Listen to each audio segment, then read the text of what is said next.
තෙරුවන් සරණයි. විස්මිත හෙළගනිත්තේ 8 වෙනි කොටස අපි ආරම්භ කිරීමට සූදානම් වෙන්නේ. අද ඔබ ඉගෙන ගන්න සූදානම් වන්නේ හෙළ සංඛ්‍යා බෙදන ආකාරය. කියන්නේ බෙදීමේ කොටස. ඒ කියන්නේ සාමාන්‍ය සංකේත බෙදනවට වඩා පහසුයි. ඔබ පාවිච්චි කරන සාමාන්‍ය ඉලක්කම් වලට වඩා පහසුවෙන් අපිට පුළුවන් හෙළ සංඛ්‍යා බෙදීම කරන්න. ඉතින් මේ තියෙන්නේ 12. දැන් සමා වෙන්න 20. මේ තියෙන්නේ 20. ඒ කියන්නේ 16යි 4යි 20. 20 බෙදන්න ඕනේ 4ෙන්. හරිම ලේසි. මෙතන පොළු 4යි මෙතන පොළු 2යි. මෙතනත් පොළු 2යි මෙතනත් පොළු 2යි. මේ පොළු 4ේ බෙදීමේදී පොළු 2ක් අයින් කරනවා. පොළු 4ෙන් පොළු 2ක් අයින් කරාම පිළිතුර පොළු 2යි. යටිලිය පොළු 4ෙන් මේ පොළු 2 අයින් කරාම පොළු 2යි.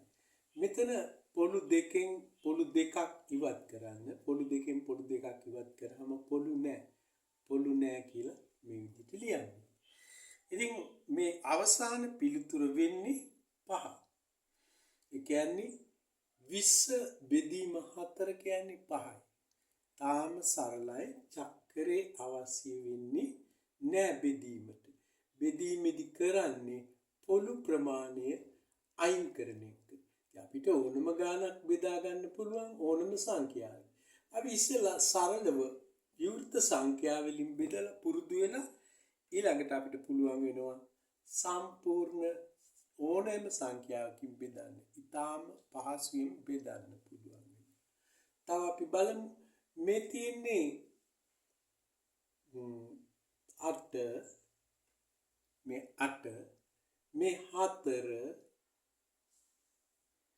4 මේ තියෙන්නේ බෙදීම ලකුණ 4. දැන් මේ මම ලියලා තියෙන්නේ 12 බෙදීම 4. තාම සරලේ වගේ යන්කෝ. එතකොට අපිට ලේසි අපේ දරුවන්ට පැහැදිලි කරන්න පුළුවන්.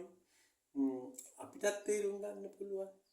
මෙන්න මේ තියෙන්නේ 4 මේ 8 4යි 12 බෙදීම 4. 12 බෙදීම 4. එතකොට බලන්න 8 පොළු 3යි 4 පොළු 2යි. බෙදන්න තියෙන්නේ පොළු 2කින්. 8 පොළු 3යි 4 පොළු 2යි. බෙදන්න තියෙන 4 පොළු 2යි.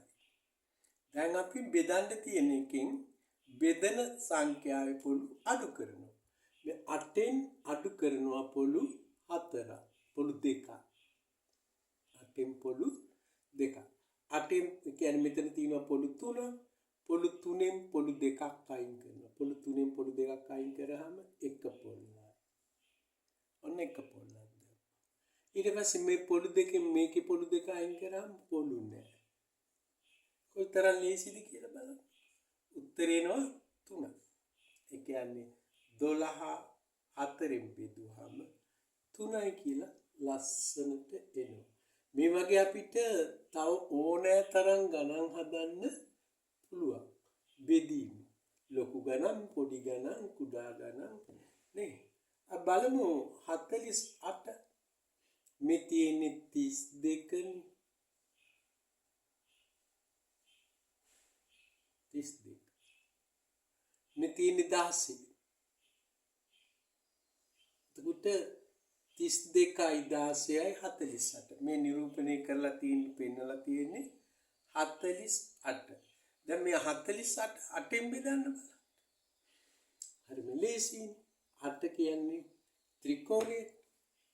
ඒකට අපි මෙයා බෙදනවා මෙහෙම බෙදීම ලකුණ මෙන්න 8. 8ෙන් බෙදන්න.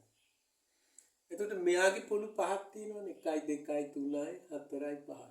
පොළු 5න් පොළු 3ක් අයින් කරන්න. 5න් 3ක් අඩු කරාම පොළු 2යි.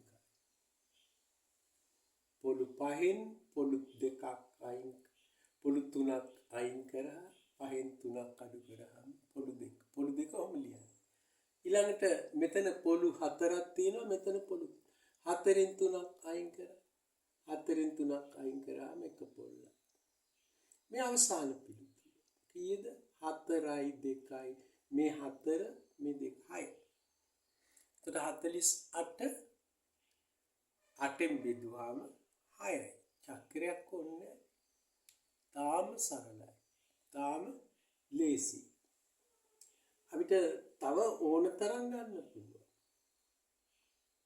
අපිට පුළුවන් 72 8න් බෙදා ගන්න 72 4න් බෙදන්න 72 16න් බෙදන්න ඉක්මනට පුළුවන් නේ කොහොමද අපි ගන්න 72 කියලා ගන්න ලියන්න මේ විදිහට 64යි සමාවෙන්න පොඩ්ඩක් ඇදෙන්න 64යි 72 මං ගන්න ඕනේ. තව දාන්න වෙනවා 8ක්. මෙතන 72. 72. කියන්නේ 64යි 8යි. 64යි 8යි 72. ඔය ලියලා තියෙන්නේ 72. මේක බෙදමු අපි 8. 8 කියන්නේ ත්‍රිකෝණ. මේකේ පොළු 6ක් තියෙනවා මම කිව්වා 1යි 2යි 3යි 4යි 5යි 6යි පොළු 6ක් 72 පොළු 6යි නේ කැතුණානේ නේ එහෙනම් අපි 72 64 ලස්සනට ලියමු මේම ලියවම මෙන්න 64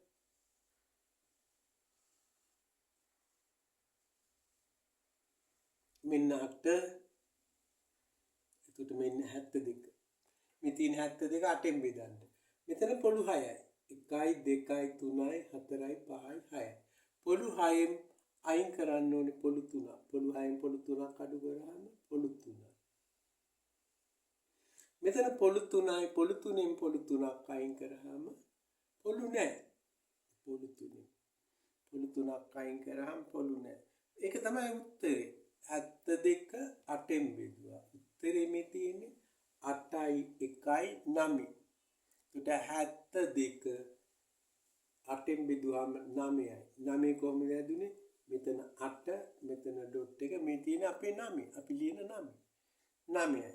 එතකොට 72 8ෙන් බෙදන්න අපි ඉගෙන ගත්තා. ඒ විදිහට අපිට ඕන තරම් බෙදීම කරගෙන යන්න පුළුවන්. හැබැයි උදේට මතක තියාගන්න අපි අර පොළු ටික ගණන් කරගන්න ඕනේ හරියට. පොළු ගණන් කරගත්තේ නැත්නම් අපිට මොකද වෙන්නේ? හරි අගයක් ලැබෙන එක නෑ නේ. තවත් බලමු අපි. මේ තියෙන්නේ 56. කොහොමද 56 ලියන්නේ? මෙන්න 48 කියන්නේ 32 මේ 16 32යි 16යි 47 56 කියන්නේ මෙතෙන්ද ත්‍රිකෝණයක්. මෙන්න 56. ඉතින් මේක බෙදන්න කියනවා කොහොමද? මෙන්න බෙදීම එක. මම උඩින් දාන්නම් පේන්නේ. බෙදීම 8ෙන්. මෙන්න 8. ඒ කියන්නේ 56 8ෙන් බෙදන්න කියලා තියෙනවා. 56 8ෙන් බෙදන්න. එතකොට මෙතන පොළු ගාන 5යි. 1යි 2යි 3යි 4යි 5යි. මෙතන පොළු 4යි. මෙතන පොළු 3යි. 8ෙන් බෙදමු. නේ? ඒ කියන්නේ පොළු 3ක් හැම එකකින්ම අයින් කරන්න. මේකෙන් පොළු 3ක් අයින් කරා 5න් 3ක් අයින් කරාම පොළු 2යි. පොළු 5න් පොළු 3ක් අඩු කරාම පොළු 2යි. මෙතන පොළු 4න් පොළු 3ක් අයින් කරාම පොළු 4න් 3ක් අයින් කරාම එක පොල්ලක්. පොළු 3න් පොළු 3ක් අයින් කරාම පොළු නැහැ කියලා ඩොට් එකක් තියන්න. පොළු නැහැනේ. බිඳුවක් නැහැ ඩොට් එක දාන්න. පොළු නැහැ කියන්නේ ඩොට් එක දාන්න. දැන් උත්තරේ මෙතන වෙන්නේ මොකද්ද? මේ තියෙන්නේ 6 මේක 1. ඒ කියන්නේ මේ 7. 4යි 2යි 6යි 1යි 7 මෙන්න 7. ඒ කියන්නේ අපි 56 8ෙන් බෙදුවාම 7යි. තාම ඉක්මනට කරගන්න පුළුවන්. හැබැයි අපි අර 1 සිට 100 දක්වා ඉලක්කම් ටික හරියට පුරුදුයි නම් ඉක්මනට හදාගන්න පුළුවන්. ගාන ලියන්නෙත් නැතු උත්තරේ කියන්න පුළුවන්. හරිද? ඒ කියන්නේ මේක 8න් බෙදන්නේ ගියා මෙතන මේ 5න් පොළු 3ක් අයින් කරා පොළු 2යි 4න් 3ක් අයින් කරා 1යි 3න් 3ක් අයින් කරා පොළු 9. ඉක්මනට හිතා ගන්න පුළුවන්. ඒ කියන්නේ චක්‍රේ නම් උනන්නේ නැහැ. 72 8න් බෙදුවාම උත්තරේ 7යි. ලස්සනට එනවා. සමහර විට ඔගොල්ලෝ මේ 72නේ 73 කොහොමද කියලා බලන්න. මෙතන අපි ඩොට් එකක් දැම්මා මේ 73. හරිද? 73 බෙදන්නේ 8න් කොහමද?